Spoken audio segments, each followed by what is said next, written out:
I was riding with a friend the other day, and I know this friend of mine who has been working on a job where she's been miserable for a long time. She was telling me about how she was miserable on the job and how she was so unhappy. So I said, if it's that stressful and if it's causing you that much pain, I say, why don't you just quit and do something else?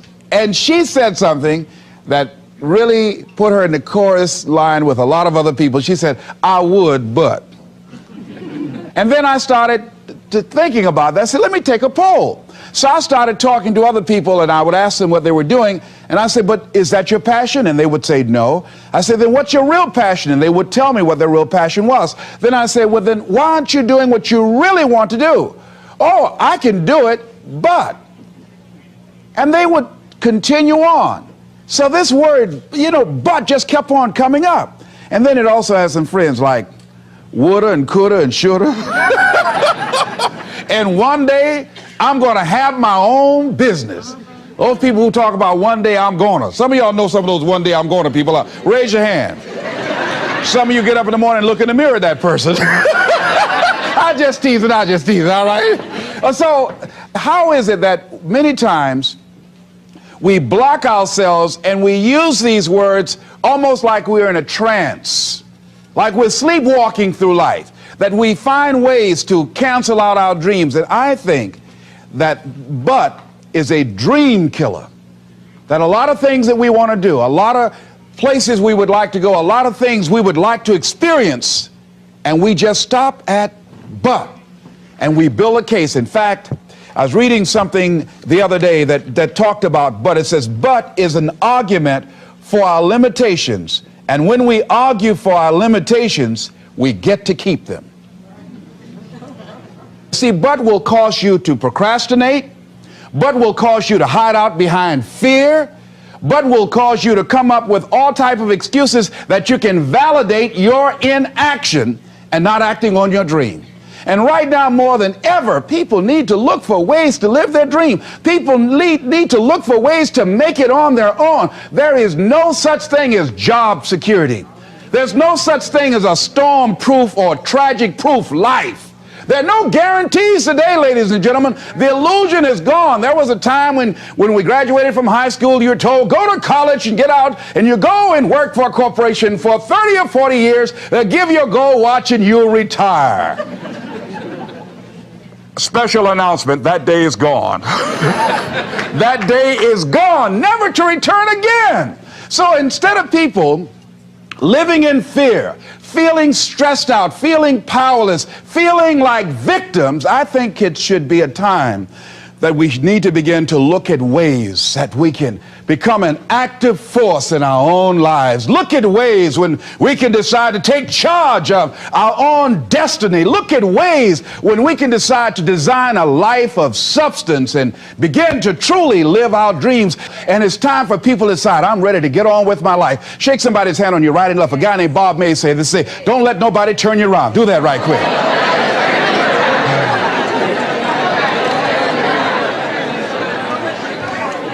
Now, a lot of people say, I'm going to live my life one day when things get right.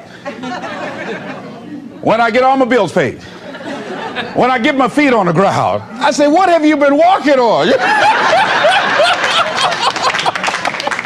See, there are no problem-free moments. A guy named Dimples had a record one time called, If It Ain't One Thing, It's Another. And I say, if it ain't one thing, it's 12 others. Always something there to build a case on why you can't move on, why you can't grow to the next level, why you can't begin to manifest your greatness, why you can't begin to live life on your terms. Always something there to block you, to keep you where you are, and keep you from beginning to develop your true greatness. Always some fear. How do we handle it? And I'm saying that if you've been hiding out behind but, if you've been using the fact that you don't have enough money or you don't have the education, take it head on. Go get the education. I was saying to a guy the other day who was saying, I said, how old are you? He says, 47 years old. I said, your sister tell me that you can't read. He said, that's right. I said, why? Well, I didn't go to school. I said, excuse me, how old are you?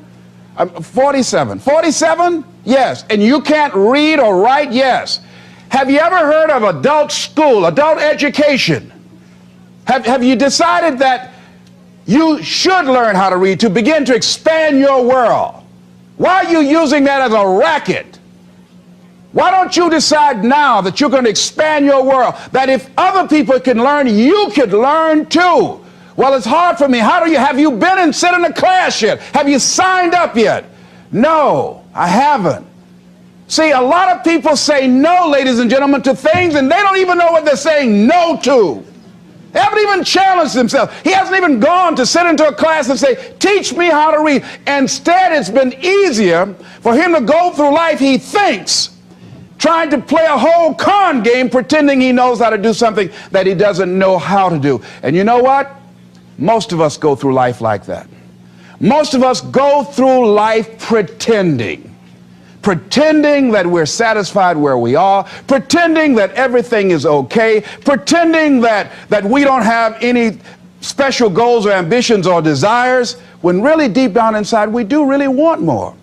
But if you look at our behavior, if you judge based upon what we do, that really will tell you some true stories about people, because you have to judge a tree by the fruit it bears, not the fruit that it talks about. See, a lot of people pretend that they want more out of life, but all you have to do is watch their actions.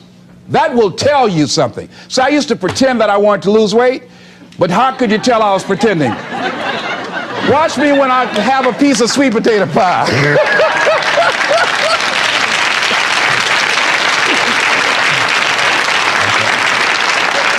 Let me get within walking distance of some peanuts, some potato chips. See, I was pretending that I really wanted to lose weight. No, you just watch what I eat. I tell you what I'm seriously committed to. People will tell you, oh yeah, one day I want to have a restaurant. See, they're pretending they want to go into business for themselves. They're not serious. How can you tell, Les? Watch their actions. Watch what they're doing. The proof is in the pudding. So if you want to do something, if you thought about something you want to do, take it head on. Decide that you're going to start looking at it, start doing research on it, start tackling it, start becoming involved in whatever and wherever it might lead you, to begin to explore the possibilities in that particular thing that you're seeking, so that you can begin to learn all you can about it. Decide that you're going to face it, that whatever shortcomings you have, that you're going to strengthen yourself there. Whatever training that's required, that you're going to go get that training, that you're going to get started right now. George Washington Carver would say, do what you can where you are with what you have and never be satisfied. S.B. Fuller used to say, and you heard Joe Dudley talk about, always strive to be more than that which you are. Yeah, don't get satisfied with yourself. Always know that wherever you are, you can enjoy more, that you deserve more. But most people, you know what they do? Most people go through life quietly and safely tiptoeing to an early grave. Find out what it is you want and go after it as if your life depends on it. Why? Because it does. People that have found their passion, people that found the things that they love, people that have found the things that they can pour their lives into, those people live longer. I was in New York and I had to do a seminar at a special church, and a guy by the name of Reverend Johnny Youngblood. And I said, how is it that you were able to build this big housing facility and got all of the various community and religious groups together to have this dwelling for 2,000 residents that were once homeless? How were you able to take on this responsibility? Wasn't it overwhelming? He said, the kind of work I do, he said, it's in me. I've got to live what's in me. And I think that's everybody's desire in life. You got to live what's in you. Life is just too short and unpredictable. But what do we say? But there always be tomorrow. Oh no. There's no guarantees you're going to show up tomorrow. There are a lot of people who were here yesterday that they're not here today. There are a lot of opportunities that were around yesterday. They're not here today. Oh, you can wait, but you know what Abraham Lincoln said? Well, good things might come to those who wait, but only the things that have been left over by those who hustle.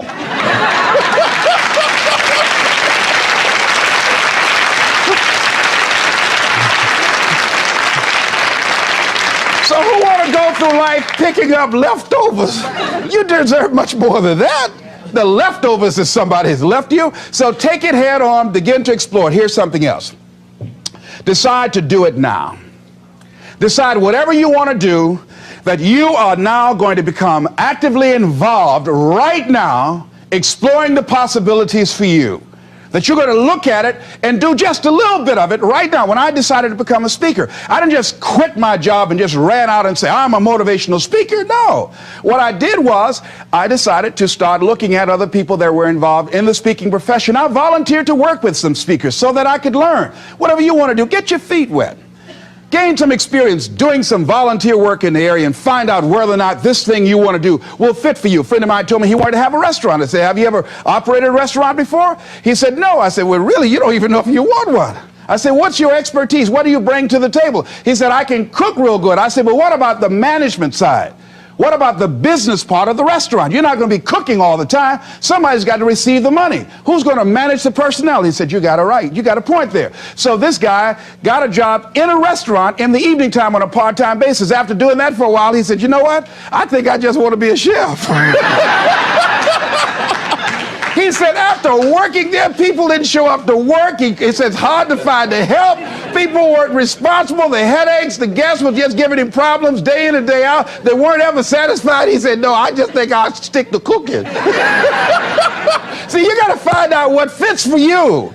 Because you might decide that after you go up in there and examine it and experience it and get some experience under your belt on it, well, you say, this is really not what I want. This does not fit for me.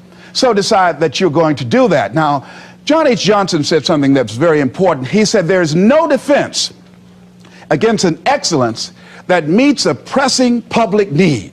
See, whatever you decide to do, look at it and find out what is it that I have that I could bring to the table that can begin to enable me to ensure that I could be successful in this. Where is the opening for you? There's room for you out here in the arena called life. There's room for you to come out and live your dream. Don't allow but to keep you in the corner, keep you up in the bleachers, looking at life, being a spectator, not being a participant, making a difference in life. I believe that all of us came here with something. All of us showed up to give something, and that nobody's going to give that service that you have to give. No one's going to produce your product. No one's going to write your book. No one's going to open your academy. No one's going to begin to create your daycare with a special curriculum to help to cultivate the high self-esteem in our children. That's your idea. And if you don't bring your idea out here, when you die, all of us will suffer because we've been deprived of your genius because you allowed but to keep you in the bleachers and not pursuing your greatness. You take it to your grave with you. And that's what most people do. I think that's why the guy said that many people die at age 21 and don't get buried until they're 65. They're walking dead. You can tell them by the way they walk. How they look in the face. When they speak to you. I was giving a speech at this high school, and a lady came after school. She said, Mr. Brown, I want to talk to you about my son. I said, what is it? She said, he's not motivated. I said, I wonder why.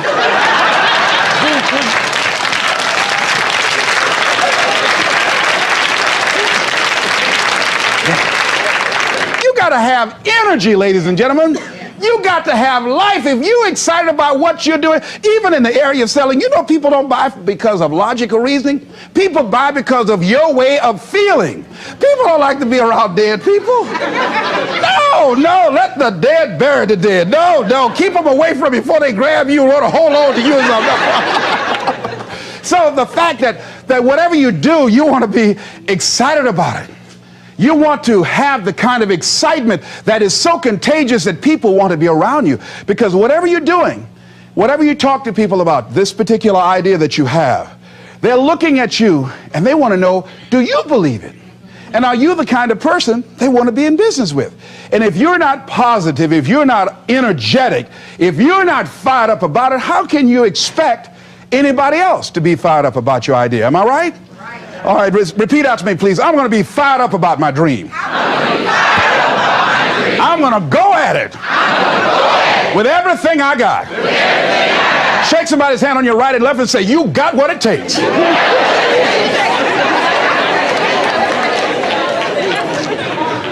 There are a lot of people who say, but I tried once or twice and it didn't work out. And so they use that as an excuse not to ever come out again. Guy said, if at first you don't succeed, you're running about average.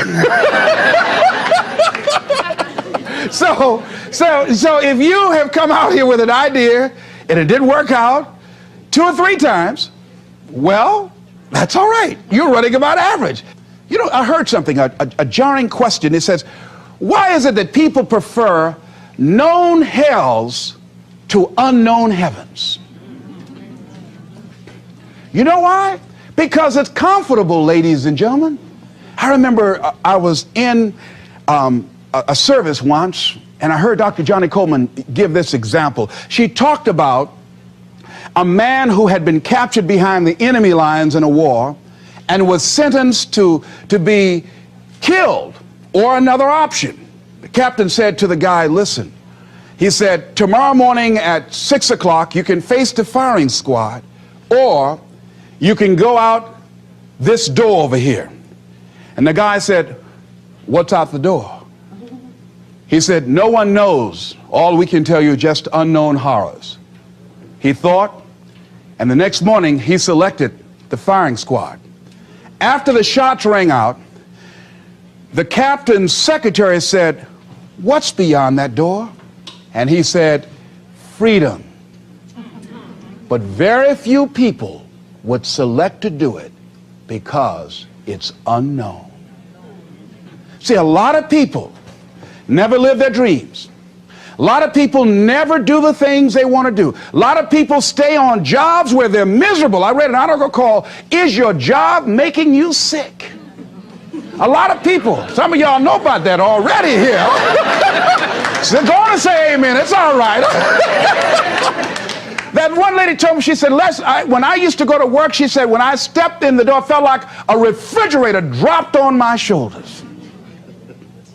How many of y'all understand that kind of feeling? They were miserable, just hated to go after 60 minutes on Sunday afternoon. Or come Monday morning, my head used to throb. I just couldn't take it. Didn't want to go sometimes just for the heck of it. I just drive on by. Whew, I used to hate to go to work. Many of us choose an active living death. Many of us are walking dead. The walking dead. That we're not doing what we want to do. Many of us stay in relationships where we're dying together rather than growing and expanding and living together. We're miserable, but because we don't have the courage to see ourselves beyond that relationship that has turned toxic, we go through life living dead people. And you can always tell couples that have been together for a little while. Go in a restaurant, the ones sitting side by side, giggling and talking to each other, feeding each other with their fork and spoon, they just got together for 1 week. You see them in the car, they're sitting all up each other, hugging and slugging. Oh, they've been together about 3 days, all right? But if you see people sitting in a restaurant, see a couple, and they're sitting in front of each other. Takes so long for this food, I wonder when they're going to hurry up. Those are the married ones. Oh, but what if I know people have been married for years, living in 2 separate rooms, sleeping in 2 separate beds? Well, it's cheaper to keep it. Not necessarily. It's according to the price you want to pay. See, the price of peace of mind, the price of living the truth, of being honest with yourself and say, wait a minute, it's got to be more than this. So you've got to decide, wait. Even if things don't work out, even if I experience defeat or failure, that does not make me a failure. It's a difference between failing and being a failure. If things don't work out, if you don't produce the results you want, that's all. But don't confuse who you are with the results that you produce. I used to be a state legislator in Columbus, Ohio. And I remember once I was going to introduce some legislation on the floor, and after getting that legislation passed, a guy came up behind me, and he had some legislation that I opposed him on that. And I was about to stand up to debate this guy, and the guy next to me said, "Excuse me, don't debate that guy." "Why? Do you know who that is?" I said, "No, that's Will Kosky from Toledo. That's a bad dude. He's a lawyer, Les. That man can debate." "I don't care. I'm Les Brown, Mamie Brown's boy."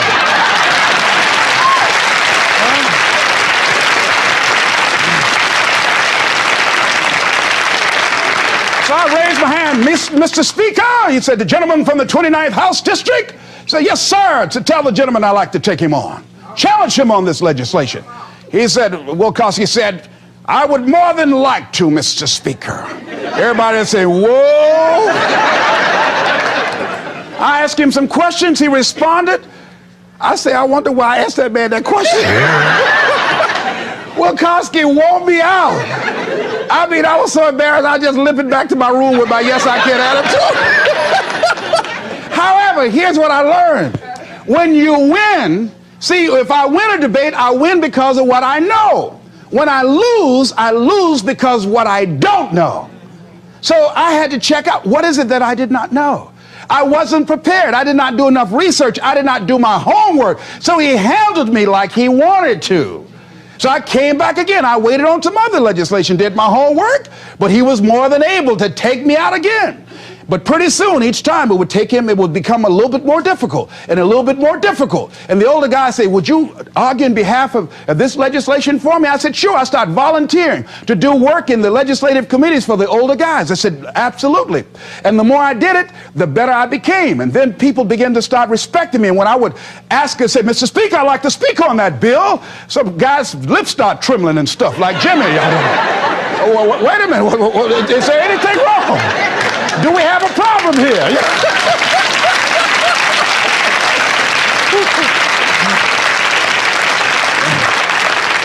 But if I wasn't willing to be humiliated, if I wasn't willing to allow myself to be embarrassed, if I wasn't willing to be debated and defeated, if I wasn't willing to look at it and say, well, I'm just not good as I'm going to be. You know what that lady said? "Lord, I ain't what I want to be, ain't what I'm going to be, but thank God I sure ain't what I was." God